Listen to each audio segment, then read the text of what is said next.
Welcome back to part 2 of what's new in Digital Scrapbook Artist 2. And before I continue with one more blend mode idea, we're just going to look at photo editing. So here I have a photograph that I'll just drop onto this document and make it a bit larger. So you'll see that whenever a photograph is selected, across the top here a toolbar appears with photo editing tools, and you'll see a new tool which is the Photo Lab. So firstly, I'll just remove the red eye from this image, which is a very quick and easy job if we just zoom in. With the red eye tool selected, simply drag around the area that's affected with red eye, or a single click on each pupil should do it. And when you're happy with the selections, just tick and that's done. For the other effects, I want to show you it with a nice before and after split preview, which is another feature of the Photo Lab. We'll have a quick look at the Sepia effect, which is very easy to apply, or Metropolis. This one is oil on canvas. And all of these effects and the more standard adjustments like colour balance and white balance, curves and levels are just available with a single click. And then using the settings over on the right hand side, we can change the attributes ourselves. The other great thing about all of these effects and adjustments is that they can be used with masks. And we will use a mask on a black and white film.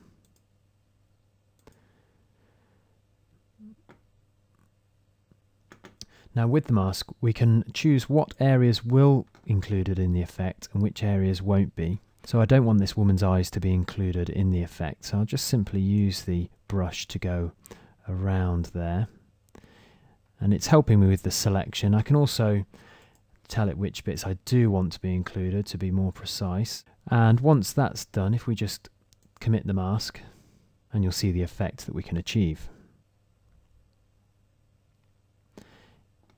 So finally all done, we'll click OK. Remember, none of these effects are final. We can always come back in and change them.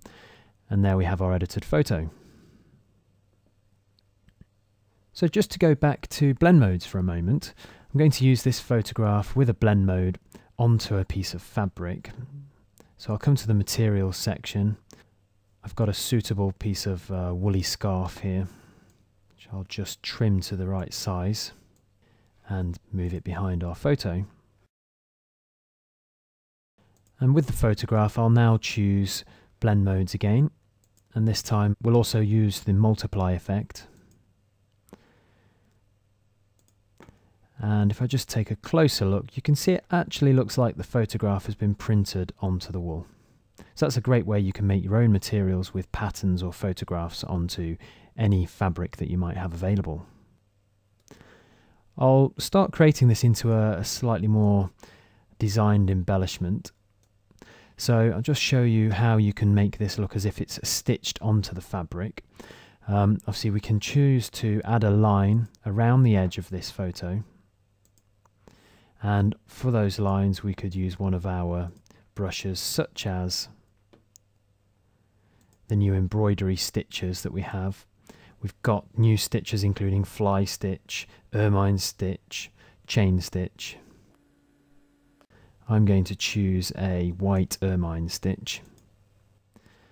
And the new feature here is that we can also offset our line, so it doesn't have to be around the exact edge of the photo. It can actually go outside or inside the shape. So I'm going to stitch that around the inside. So there we have our embellishment. Actually, this isn't what I want for this particular document, so I'm going to just put that into our embellishments tab for later. Okay, so now I'm going to show you another new feature, which is masks. Lots of different ways you can use masks. I'm just going to give you one idea for this.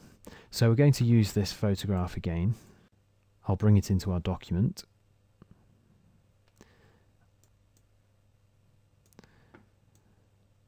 Okay. So we go to the Layers tab, and you'll notice a new type of layer which is called a layer mask. Now our picture seems to have disappeared, and that's because we're not actually able to see any of it yet because we haven't applied a mask. That's okay.